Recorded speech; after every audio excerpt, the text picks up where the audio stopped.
Thank you, everyone, for coming. I'll be brief, but some members of our community have forgotten that when it starts to snow, some folks have forgotten how to drive. So I just want to introduce some of y'all, but everyone should know our Commissioner of Environmental Services, Rich Perrin, and our Operations Manager, Karen St. Albin. And we're here at one of my favorite places in the city, this salt barn. This is all the salt that salts the roads throughout the city of Rochester. And being that winter is upon us, it's important for us, I think, to just give a little update on what we've seen on our first little snowfall that was only about 1 inch, but it caused some issues last week in the city of Rochester on November 28th.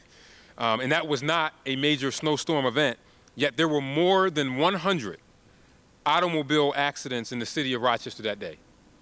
And I was out on the roads that day, and I witnessed individuals speeding, going faster than 30 miles per hour, even though it was hardly not that much snow. And thankfully, of those 100 accidents, none of them were serious, but a lot of fender benders, a lot of people calling their insurance companies because they did not slow down. And I think the number was probably 200 in the county, but just in the city of Rochester alone, we had 100 automobile accidents. We know that Rochester is one of the snowiest cities in the nation. We take pride on that. We want to beat Syracuse. We want the most snow. We like having that title. But sometimes, even with a flurry, our folks can sometimes forget. We must slow down. We cannot forget that the roads get slick. Even though the salt comes down on the road, that doesn't mean that it doesn't stop the slickness of the roads. So even though all the roads are salted, we still must reduce our speeds. On the way earlier today, I witnessed someone, we had some flurries coming over. They leaned on their horn, sped up, pulled in front of somebody, and then we met them at the red light. So it is important to slow down so that you have enough room to stop. Don't follow too closely, and give our plows and snow trucks plenty of room to be able to operate. We need to make sure that the men and women that are operating these huge pieces of equipment have the space that they need in order to do the job to keep the roads clear. And I cannot tell you how many times I see people tailgating and passing up the snow trucks. Please don't do that. And these are basic cold weather driving habits that really could save someone else's life. And also don't forget that 1 in 4 people in Rochester do not own a car. So there are lots of walkers when it's snowing outside. So we want to make sure that the folks that are taking the bus or walking, that we are mindful of those drivers. And speeding in snowy and icy conditions is extremely dangerous. I've seen it with my own eyes.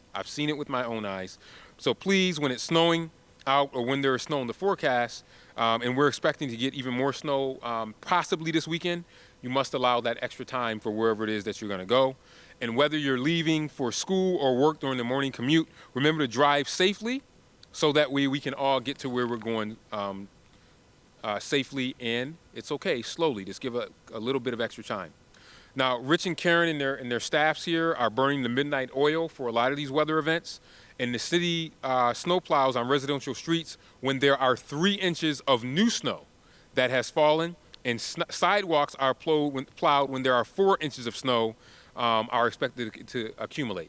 We are one of the only cities in all of the United States that actually plows its sidewalks. So I get calls from other mayors periodically to say, how do you guys do that? It's just something that we invest in. We think it's the right thing to do.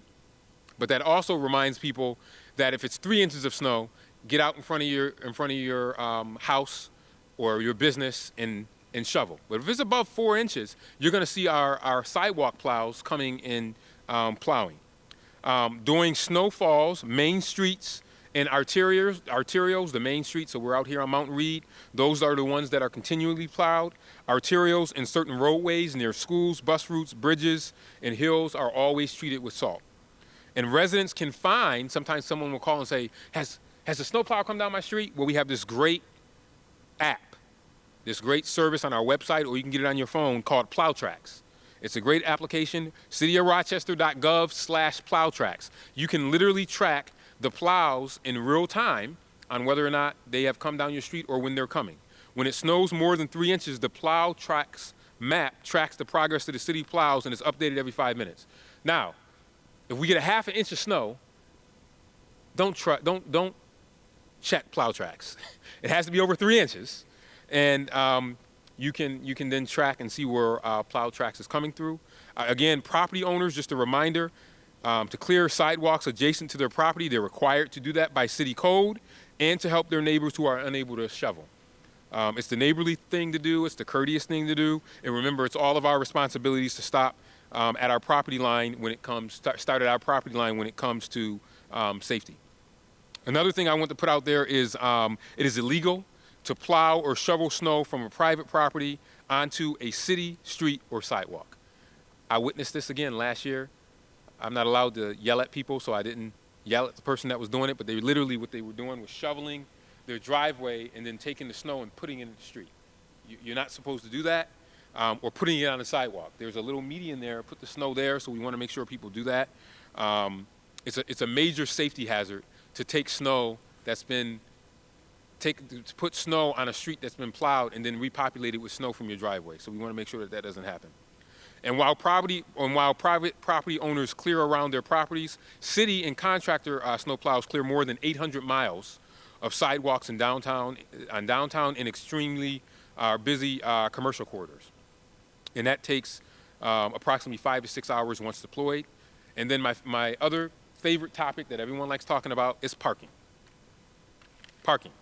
It's critical that motorists who park on the street observe the posted alternate side parking regulations during snowfall events to allow plows to efficiently keep the roads clear.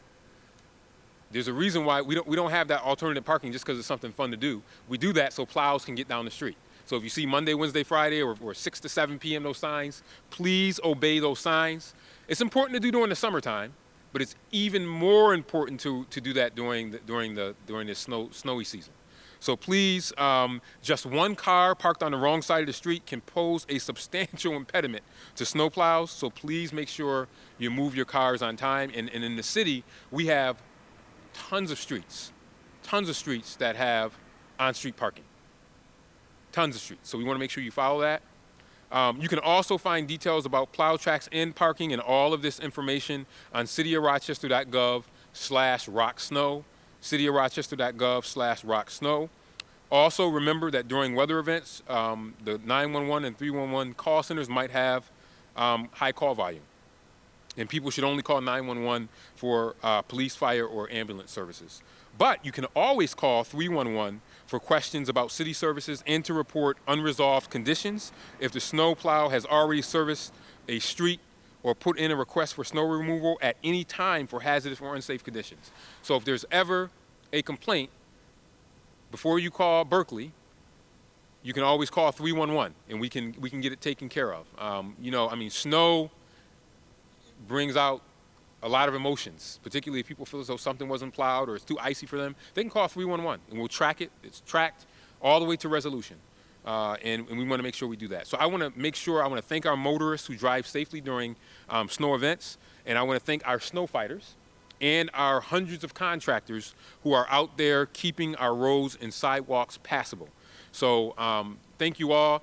Today was a somewhat light Rochester day. This wasn't anything crazy, but I will tell you, I would have never thought in this job that I would be tracking the weather as much as I do, because this is just something that you have to get right as a city. We always want to make sure that we don't have these major events that we're not prepared for. So we think about this stuff 24/7 during this time, and we want to continue to do that, but we need the cooperation of everybody. As long as the city does their job, we do our job by making sure we plow the snow, salt the roads. We can't do it without safe driving and residents doing their job. So together we can make sure that we battle the snow. And I honestly hope this year that we beat Syracuse in the snowball for the snowball trophy. I want us to have the most snow. That is the charm of Rochester.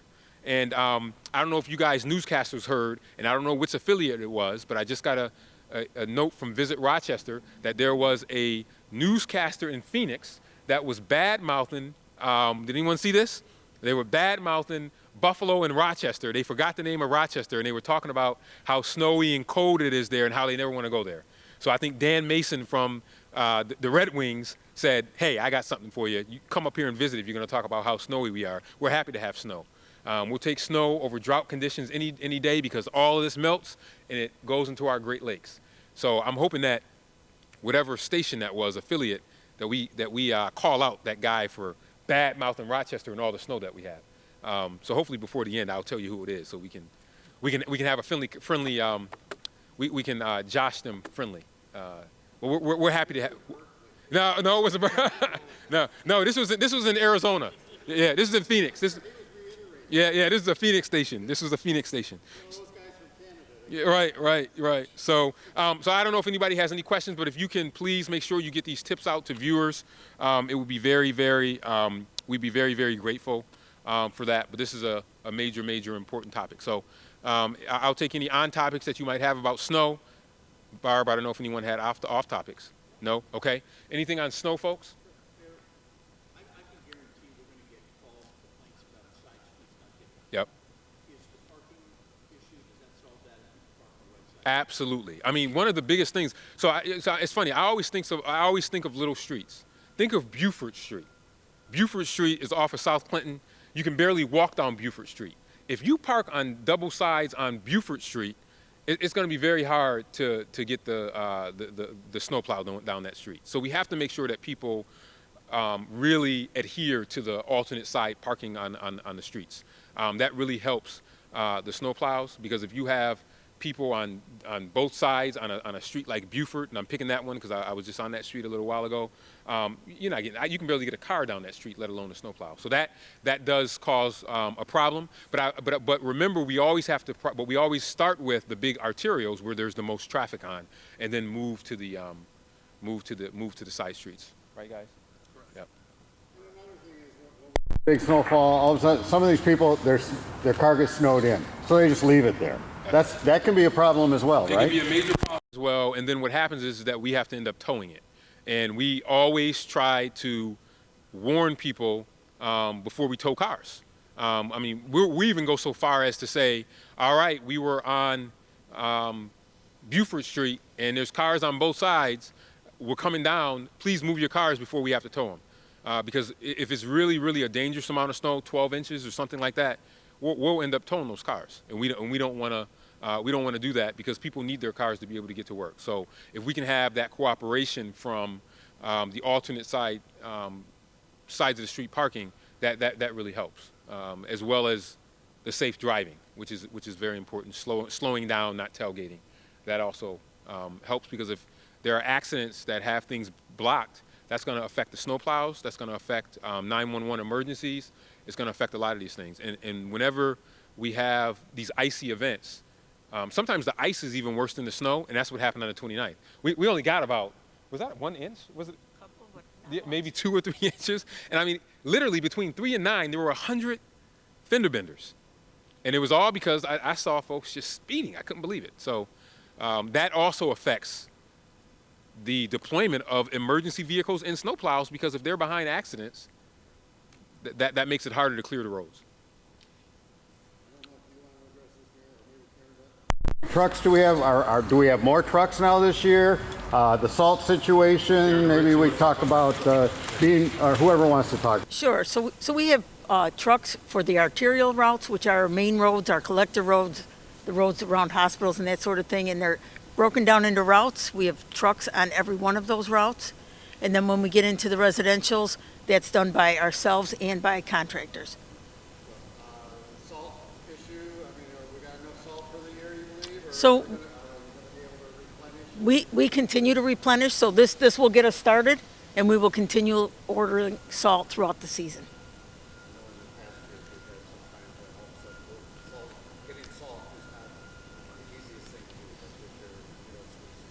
I do not. We always stay ahead of that, so we'll keep the shed full. Great. Thank you. Anyone else? Anyone else? All right. Well, thank you again. And if you can just put out these tips, and I'm sure you guys would do links to your websites all the time, but cityofrochester.gov/rocksnow has all the information about plow tracks, parking, and all the information on snow removal policy. So if you can push that out, and for those that are watching, cityofrochester.gov/rocksnow. And remember, if you don't want to go online, pick up your cell phone and call 311. That's what 311 is for.